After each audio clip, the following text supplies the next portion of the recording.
ഇത്രയേറെ മഹത്വമുള്ള നടരാജ വിഗ്രഹം വീട്ടിൽ വെക്കുന്നത് ദോഷമാണെന്ന് ചിലർ പറയുന്നു. എന്റെ ഭഗവാനെ, എന്തൊരു കഷ്ടം! ഈ ദോഷവാദികള് ഹിന്ദു നാമധാരികളല്ലാതെ ആര് മന്ത്രം ജപിക്കാൻ പാടില്ല, ദോഷം. മഹാഭാരതം പുസ്തകം വെക്കാൻ പാടില്ല വീട്ടില്, ദോഷം. നോക്കണേ, അമ്പലത്തിനടുത്ത് വീട് വെക്കാൻ പാടില്ല, ദോഷം. അമ്പലത്തിനടുത്ത് വീടുണ്ടാക്കാൻ പാടില്ല, ദോഷമാണ്. വീട്ടില് അശോകം അല്ലെങ്കിൽ ചെമ്പകം അല്ലെങ്കിൽ കൂവളം ഒന്നും ഉണ്ടാക്കാൻ പാടില്ല, ദോഷം. എന്തൊക്കെ നന്മകളുണ്ടോ അതൊക്കെ ദോഷം, ഒന്നും പാടില്ല. സ്ത്രീകൾ മന്ത്രം ജപിക്കാൻ പാടില്ല, വേദം പഠിക്കാൻ പാടില്ല, എന്തിന് ലളിതാ സഹസ്രനാമം പോലും ചൊല്ലാൻ പാടില്ല, ഒക്കെ പാടില്ല.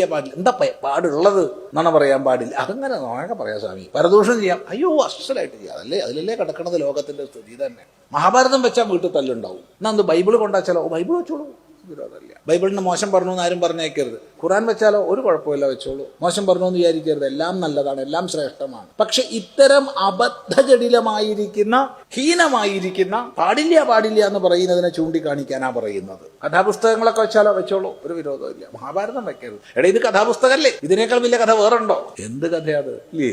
നടരാജ വിഗ്രഹം വെക്കാൻ പാടില്ല അത്ര.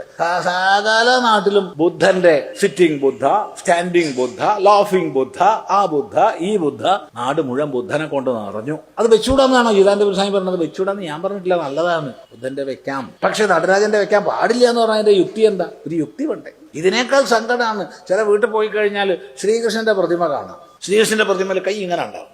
എന്താണ് ഇത്? ശ്രീകൃഷ്ണൻ എന്ത് പറ്റി?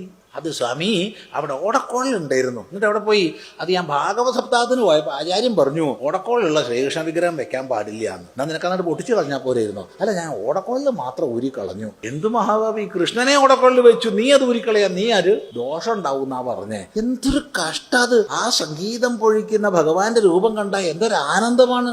ഈ തരത്തിലുള്ള അബദ്ധ വിശ്വാസങ്ങളെ കൊണ്ട് അജ്ഞാനത്തിന്റെ ആഴങ്ങളിലേക്ക് നമ്മൾ പോയി കഴിഞ്ഞു. അതുകൊണ്ട് ആരെങ്കിലും നടരാജ വിഗ്രഹം വെക്കാൻ എന്ന് പറഞ്ഞാൽ എന്താ കാരണം എന്ന് ചോദിക്കുക. സകല ശാസ്ത്രങ്ങളുടെയും സംഗീതത്തിന്റെയും നൃത്തത്തിന്റെയും കലയുടെയും എന്നല്ല സകല സൃഷ്ടി രഹസ്യങ്ങളുടെയും മൂലമാണ് നടരാജമൂർത്തി. പോരെങ്കിൽ അവന്റെ കാൽ കീഴിൽ ഒരാളുണ്ട്.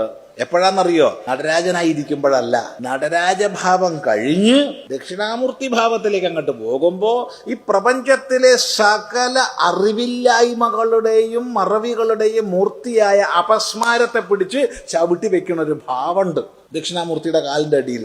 അതല്ലേ നമുക്കൊക്കെ വേണ്ടത്. അതുകൊണ്ട് നടരാജമൂർത്തിയെ ഉണ്ടാക്കുക. ഇവിടെ ശില്പ വേലയിൽ പ്രവർത്തിക്കുന്നവരോ സാധിക്കുന്നവരോ ഉണ്ടെങ്കിൽ പരമാവധി നടരാജ വിഗ്രഹങ്ങൾ നല്ല മനോഹരമായിട്ട് ഉണ്ടാക്കുക. കാണുമ്പോൾ അങ്ങോട്ട് തോന്നണം വീട്ടിൽ കൊണ്ട വെക്കണം എന്ന്. അത് ജാതി ഉണ്ടാക്കണം, എന്നിട്ട് മാർക്കറ്റ് ചെയ്യുക, നല്ല ചില്ലാന ഉണ്ടാക്കുക. അതാ വേണ്ടത്. നടരാജ വിഗ്രഹം വെക്കണം.